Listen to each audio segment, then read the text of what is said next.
Ok, meus amigos deste canal, neste momento vamos começar aqui um assunto bem interessante, bem importante, que é o estudo da Palavra de Deus, tá? E não tem melhor maneira de começar do que começar falando exatamente sobre a Bíblia, certo? Para vermos aqui, através dela, algumas credenciais que a colocam como sendo verdadeiramente a palavra de Deus. Bom, porém, antes de abrir a Bíblia, certo? Nós vamos fazer algumas colocações racionais e práticas, certo? Por quê? Porque muitas pessoas em nossos dias dizem que não acreditam na Bíblia porque ela foi escrita por homens, por pessoas. O que não deixa de ser uma meia-verdade, e é lógico, meia-verdade não é nada mais, nada menos que uma mentira. Pois bem, há uma contradição nessa afirmação, por quê?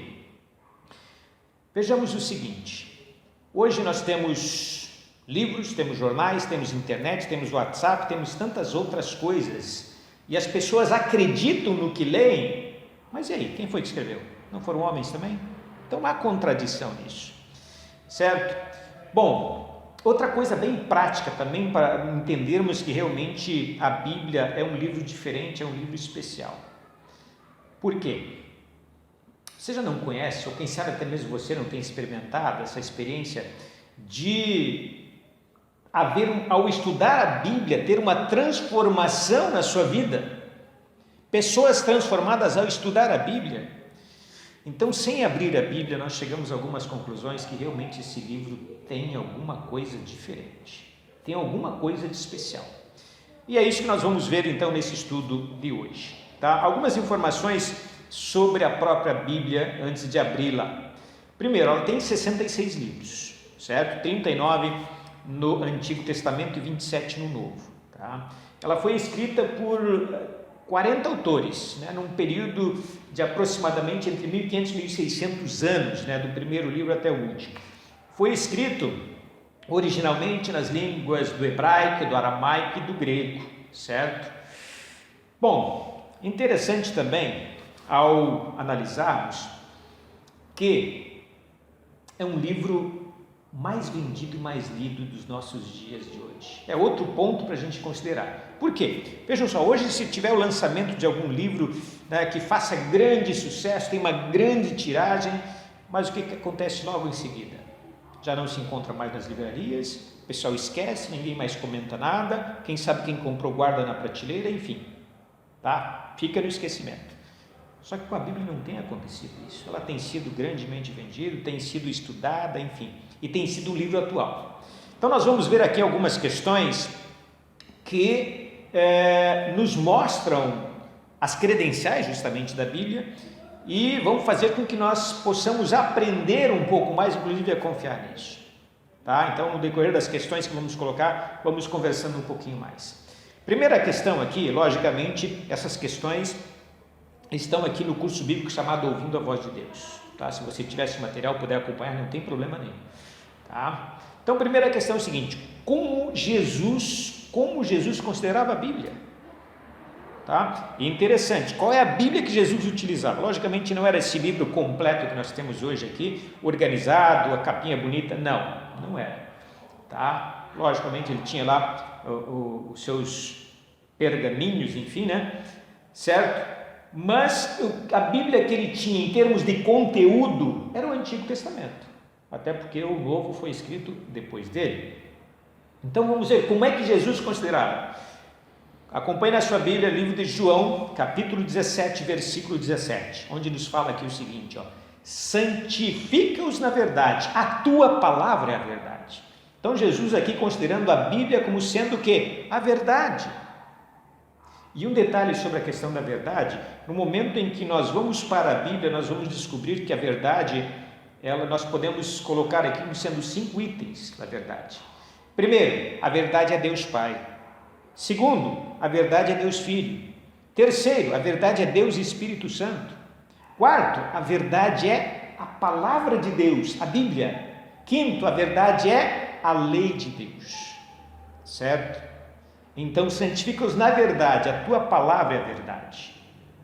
certo? Então, essa verdade que transforma, essa verdade que modifica, justamente nós vamos aqui a divindade e tudo aquilo que Ele nos deixou, ou seja, a sua palavra. Bom, mas você já teve uma experiência de estudar a Bíblia, de ler a Bíblia e não entender muita coisa? Pois é, isso acontece com muitas pessoas. Aí nós vamos aqui para a segunda questão, que nos pergunta a seguinte: qual a situação de muitos que estudam a Bíblia e o que necessitam para entendê-la? Pegue bem essa história aqui, na sua Bíblia, livro de Atos, capítulo 8, versos 26 a 31, certo? Aqui nós vamos encontrar uma história muito importante, eu não vou ler toda ela aqui não, certo? Porém nos conta uma história muito importante, onde nós vemos Deus no comando, Deus no controle. De que maneira? Nós vemos ali um homem, tá? O eunuco, que era aqui o tesoureiro da rainha Candace, que era a rainha da Etiópia, certo? Ele era um homem temente a Deus, e nessa história nós vemos ele voltando na sua carruagem de Jerusalém, que era o centro de adoração. Então uma pessoa sincera que estava ali o quê? Estudando a Bíblia, procurando entender o que ela dizia, porém ele não entendia. Gente, isso não passou despercebido de Deus. Aí Deus manteve contato, mandou um anjo até Filipe. Quem era Filipe? Filipe, um diácono, um homem cheio do Espírito Santo, certo? Capacitado para ensinar a palavra de Deus. Então ele foi e pediu a Filipe: vai ao eunuco e fala a ele. E prontamente Filipe fez isso. Ele então, chegando à carruagem do eunuco, aquele homem que queria entender a Bíblia, veja só, nem o nome dele é dito, certo? Mas ele foi então recebido por essa pessoa que entrou na sua carruagem e puderam ali estudar a Bíblia. Naquele momento, aquela pessoa, o eunuco, né, ou podemos chamar aqui de tesoureiro, ele estava estudando justamente o livro de Isaías, onde falava justamente sobre Jesus. E ali, naquele estudo bíblico rápido, né, Filipe então pôde esclarecer para o eunuco o que ele estudava e não entendia. E com certeza muitas outras perguntas sobre a Bíblia foram feitas ali, foram esclarecidas. E vejam que maravilha de resultado. Aquele próprio eunuco, ou tesoureiro, ao passar por um lago onde tinha ali água, ele perguntou para Filipe então: que impede que eu seja batizado? Então a transformação. Então vejam só, Deus no controle, né? Então se alguém interessado, se alguém sincero está buscando conhecer mais da palavra de Deus, Deus proverá os meios. Acredite nisso, com certeza. Bom, mas vejam só, hoje em nossos dias, dentro do mundo evangélico, dentro do mundo cristão, existem tantas e tantas e tantas igrejas, e todas elas utilizam a Bíblia, certo? E dizem que tem a verdade, no entanto, uma fala uma coisa diferente da outra. Por quê? Porque na realidade a Bíblia não é estudada como ela deve ser estudada, certo? Mas de que maneira que nós devemos estudar a Bíblia? Vejamos na própria Bíblia, Isaías capítulo 28, versículo 10. Tem um verso aqui que a princípio não chama muita atenção, mas nos dá uma lição muito importante, que nos diz ali o seguinte, porque é mandamento sobre mandamento, mandamento sobre mandamento, regra sobre regra, um pouco aqui, um pouco ali. Um verso que a princípio, e aí? O que quer dizer isso? Muito simples e muito especial. São conhecimentos, são doutrinas, são ensinamentos, um pouco aqui, um pouco ali. Ou seja, aqui está a maneira de estudarmos a Bíblia, ok? Por exemplo, agora nós estamos estudando sobre a Bíblia e nós vamos pegar nas mais diversas passagens, tanto o Antigo quanto o Novo Testamento, sobre a Bíblia, vamos estudar e vai nos esclarecer sobre o assunto. Um pouco aqui, um pouco ali. E nós vamos conseguir raciocinar, entender o que realmente a Bíblia diz. Porque a Bíblia ela acaba se completando, ela acaba se respondendo, certo? Então, não podemos, quando se trata de estudo da Bíblia, ficar no achismo. Eu acho que é assim. Então, vamos ver o que a Bíblia diz. Tá? Então, pegar o texto ali, não tirar do seu contexto, isso é importante, porque no momento que nós tirarmos do contexto, a gente vai estar dizendo que a Bíblia não diz. E isso é grave, isso tem consequências, certo? Então, maneira correta de estudar a Bíblia. Vamos então pegar essa receita, pega o assunto e aí na Bíblia os mais diversos textos que falam sobre o assunto vão te dar uma claridade, você vai ter uma melhor compreensão sobre esse assunto. Pois bem, outra questão aqui é o seguinte: o benefício que recebe o estudante das Escrituras, ou seja, qual o benefício que você tem quando estuda a Bíblia? Isso é interessante, que é inerente do ser humano, parece que a tudo aquilo que a gente vai fazer, alguma coisa a gente tem retorno. O que vamos ganhar para fazer isso? Pois bem, o que nós vamos ganhar ao estudar a Bíblia? Gente, com certeza grandiosas bênçãos. Para começar, João capítulo 5, verso 39, que nos fala aqui o que? Examinai as Escrituras, porque julgais ter nelas a vida eterna. E são elas mesmas que testificam de mim. Gente, nós vemos aqui Jesus falando, né? Examinem as Escrituras, leiam a Bíblia, porque vão encontrar nelas o quê? O caminho, o mapa da vida eterna. O que você precisa fazer, você encontra aqui na Bíblia, né? Para a sua salvação, certo? Para a sua salvação, tá? E o que nós encontramos aqui também? São elas mesmas que testificam de mim. Jesus está dizendo o seguinte: você vai encontrar na Bíblia Jesus, que é o Senhor da Bíblia, certo? Que é o personagem principal da Bíblia, é aquele que pode te dar salvação. Então esse é o maior benefício que vamos ter, né? É justamente o mapa da salvação, Jesus se revelando a nós através da sua palavra, através da Bíblia, as Escrituras, Antigo e Novo Testamento. Ok, então vamos aqui a mais uma questão importante, a quinta questão aqui do nosso estudo, que nos pergunta o seguinte: que outro benefício prático então advém de examinar a Bíblia, de ler, de estudar a Bíblia? Vamos então aqui para João capítulo 16, verso 13, que nos fala aqui o seguinte: quando vier, porém, o Espírito da verdade, referindo-se aqui ao Espírito Santo, quando vier, porém, o Espírito da verdade, ele vos guiará a toda a verdade, porque não falará por si mesmo, mas dirá tudo o que tiver ouvido e vos anunciará as coisas que hão de vir. Então vejam só, benefício: nós sermos guiados pelo Espírito Santo ao conhecimento de toda a verdade. Logicamente que para isso nós precisamos querer, tá? E aí nós teremos benefício de conhecer a verdade, tá? Aí vem um outro verso aqui importantíssimo, muito conhecido nosso agora, inclusive, que é João capítulo 8, verso 32. Você sabe o que está escrito ali? Conhecereis a verdade e a verdade vos libertará. Então aqui vem um benefício importantíssimo de conhecer a verdade.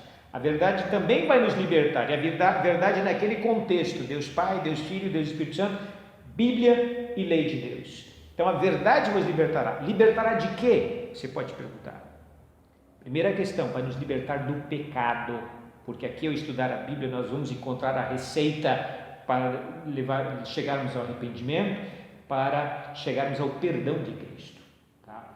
Também, o que mais que poderia nos libertar? A verdade das consequências do pecado, porque no momento em que nós abandonamos uma vida de pecado, consequentemente nós vamos estar livres das consequências dessa vida de pecado, certo? Então é mais um benefício, mais uma bênção que nós temos ao estudar a palavra de Deus, certo? Bom, seguindo avante aqui, sexta questão importante aqui, gente, está o segredo. Prestem bem atenção, um segredo, o porquê que a Bíblia, sendo escrita por homens, lembra que nós falamos no início, né, que pessoas que não acreditam na Bíblia, porque a Bíblia foi escrita por homens, realmente foi escrita por homens, certo? Tá? Em locais diferentes, em regiões diferentes, culturas diferentes, em épocas diferentes, não tiveram contato, com algumas exceções. No entanto, se nós vamos estudar a Bíblia realmente como ela é, nós vamos descobrir que nela não tem nenhuma contradição. Mas o segredinho para a Bíblia ser esse livro tão especial, tá? Que transforma a vida de tantas pessoas, está justamente nesta questão aqui, tá? Justamente nesta questão. Acompanhe na sua Bíblia, 2 Pedro, capítulo 1, versículo 21. 2 Pedro, capítulo 1, versículo 21. Diz aqui o seguinte, porque a profecia nunca foi dada por vontade humana, certo? Não foi produzida por homem algum, ou seja, foi dada por vontade humana. Mas homens santos de Deus falaram inspirados pelo Espírito Santo. Aqui está a verdade. Aqui está o clique, aqui está o segredo. Por quê? Porque aqueles 40 autores que escreveram a Bíblia não escreveram simplesmente o que passou pela sua cabeça. Eu vou escrever isso aqui para fazer parte da Bíblia. Não foi assim que funcionou. Porém, eles foram inspirados pelo Espírito Santo. Ou seja, o Espírito Santo deu a história para eles. E aí eles escreveram sim com as suas palavras. Por isso que não há contradição. Porque na verdade o autor da Bíblia é um só. É Deus, através do Espírito Santo. Certo? Por isso que não há contradição, por isso que esse livro é tão importante, tem feito tantos milagres, tantas transformações de vidas, certo? Preste bem atenção nisso, tá? Não é um livro qualquer, não é que passou pela cabeça de alguém, mas sim foi revelado por Deus. E aqui sim, nós podemos chamar a Bíblia de palavra de Deus. Por quê? Porque realmente é a palavra de Deus, porque é Deus falando a mim e a ti, certo? É Deus falando a nós, através da Bíblia. Antigo e Novo Testamento. Essa história, o Antigo é só para o passado. Não, Antigo e Novo Testamento, um complementa o outro. Se tirarmos o Antigo Testamento, o Novo Testamento fica sem lastro, sem base. Então, um completa o outro. É importante isso. Vamos então seguir avante. Bom, quanto do texto da Bíblia, né? Quanto do texto bíblico é inspirado por Deus? Quanto é inspirado por Deus?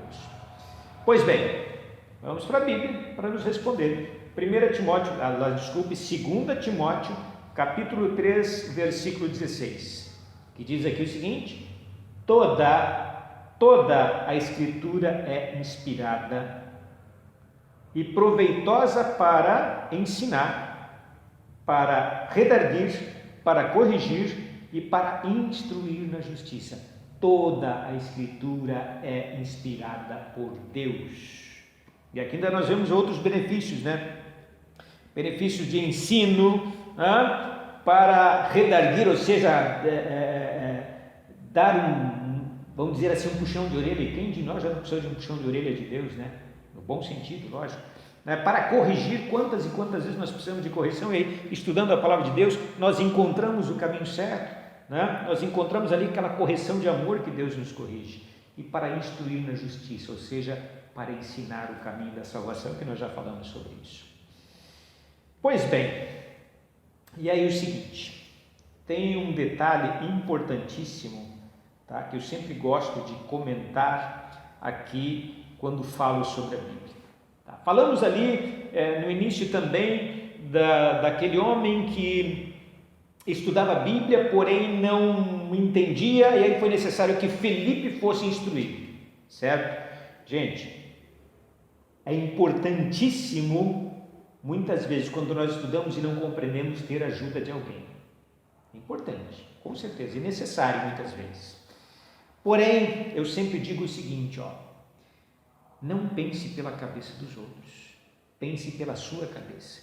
Não pense pela cabeça do seu líder religioso, pense pela sua cabeça. Estude a Bíblia e chegue às suas conclusões, certo? Estudando da maneira correta, ok?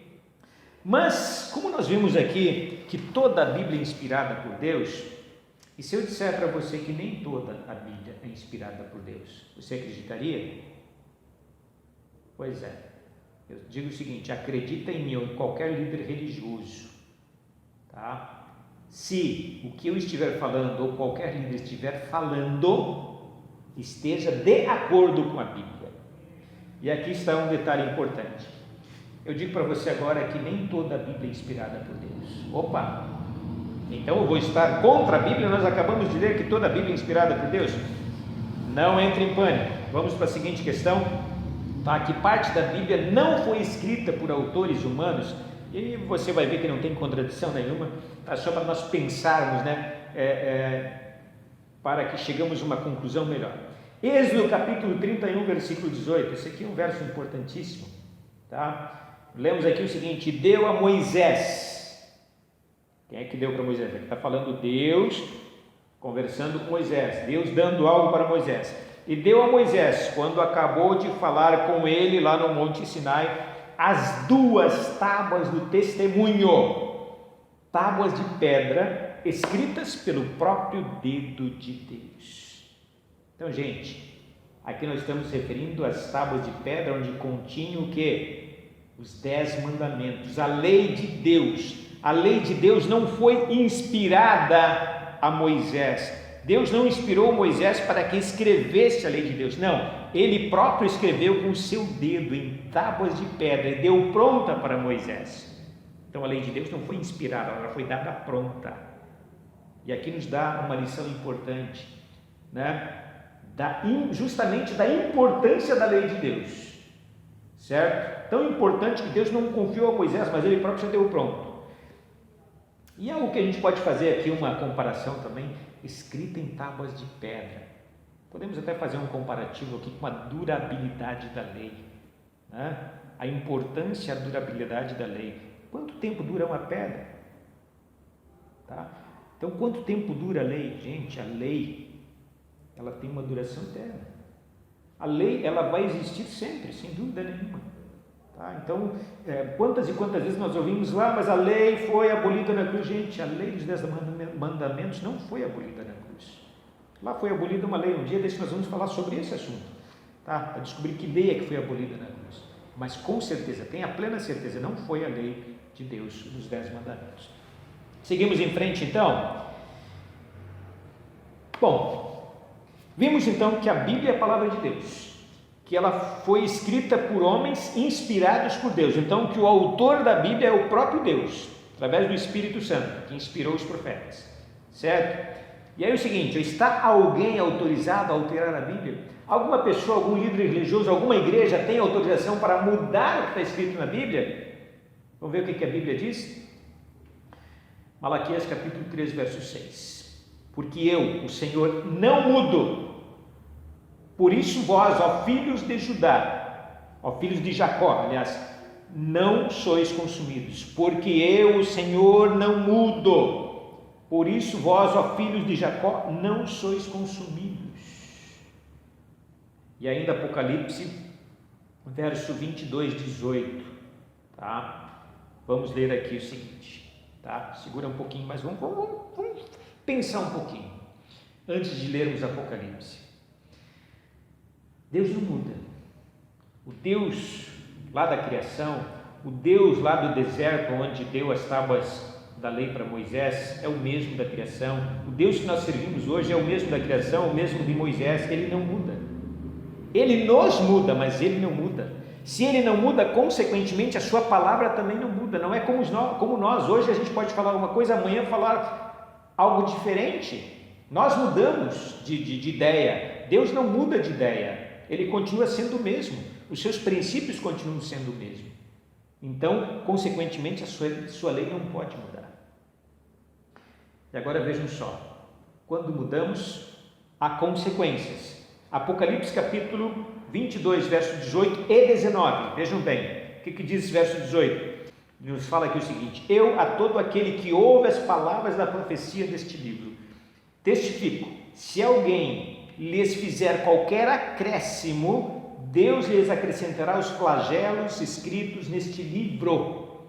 Então vejam só, no momento em que nós acrescentamos alguma coisa no que a Bíblia diz que Deus acrescentará na vida de quem faz isso, o quê? Os flagelos desse livro.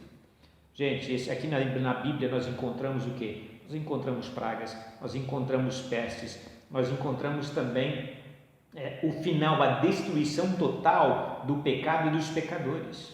Então isso significa que no momento que acrescentamos alguma coisa à palavra de Deus, nós estamos abrindo mão da nossa salvação. Isso é grave. Vejamos também versículo 19: e se alguém tirar qualquer coisa das palavras deste livro, desta profecia, Deus tirará a sua parte da árvore da vida e da cidade santa e das coisas que se acham escritas neste livro. Então vejam bem, vamos entender aqui, momento em que nos é tirado a parte na árvore da vida. Gente, a árvore da vida vai ser o alimento dos salvos. Se eu não vou me alimentar da árvore da vida, porque não fui salvo, então que eu fui perdido, né? Fui condenado.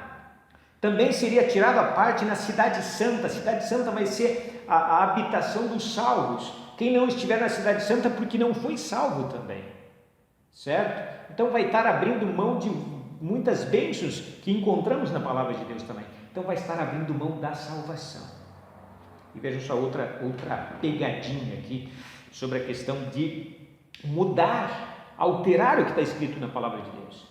Gente, nós vimos aqui, então se a Bíblia é a palavra de Deus, Deus é o autor da Bíblia, tá? No momento em que nós vamos corrigir o que está escrito na Bíblia, é como se nós estivéssemos dizendo o seguinte, ó, Deus errou, Deus está errado, eu vou corrigir, eu estou certo.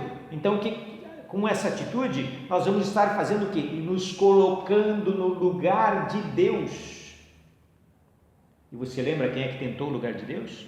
Foi justamente aquele causador de todos os nossos sofrimentos, todos os males que nós padecemos hoje. Então é grave o momento que vamos tentar mudar o que a palavra de Deus diz. E chegando lá ao final, nós encontramos o seguinte, então ninguém está autorizado a mudar o que a Bíblia disse, tá? Então, e aí o último ponto, como é que são chamados os praticantes dos ensinos da Bíblia? Gente, não adianta a gente saber a Bíblia de cor e não colocar em prática. Tiago capítulo 1, verso 2 diz o seguinte, sede depois cumpridores da palavra e não somente ouvintes, enganando-nos a vós mesmos. Então, no momento que estamos estudando a Bíblia, estamos aprendendo sobre ela, vamos colocar em prática. Não vamos enganar a nós mesmos, porque a Deus a gente não pode enganar. Podemos, quem sabe, até enganar por algum tempo as pessoas, mas isso não vai passar despercebido. Então, aprendeu, aceitou, entendeu, coloca em prática. Aí sim, esse livro vai fazer a diferença na minha e na tua vida. E aqui fica então o final. Por que você vai fazer o que você aprendeu? Você vai aceitar realmente toda a Bíblia como a sua regra de fé? Você quer dedicar tempo para estudar esse livro? Realmente estudar, não somente ler, né? E vai fazer todo o possível, vai buscar a ajuda do Espírito Santo para colocar em prática isso na tua vida? Que Deus abençoe para que isso aconteça na tua vida, para que você possa usufruir de todas as bênçãos que nós encontramos nesse livro e assim seguir o mapa da salvação, o caminho da salvação, porque esse é o maior objetivo meu e teu, a salvação e viver uma eternidade ao lado de nosso Jesus, o nosso Salvador.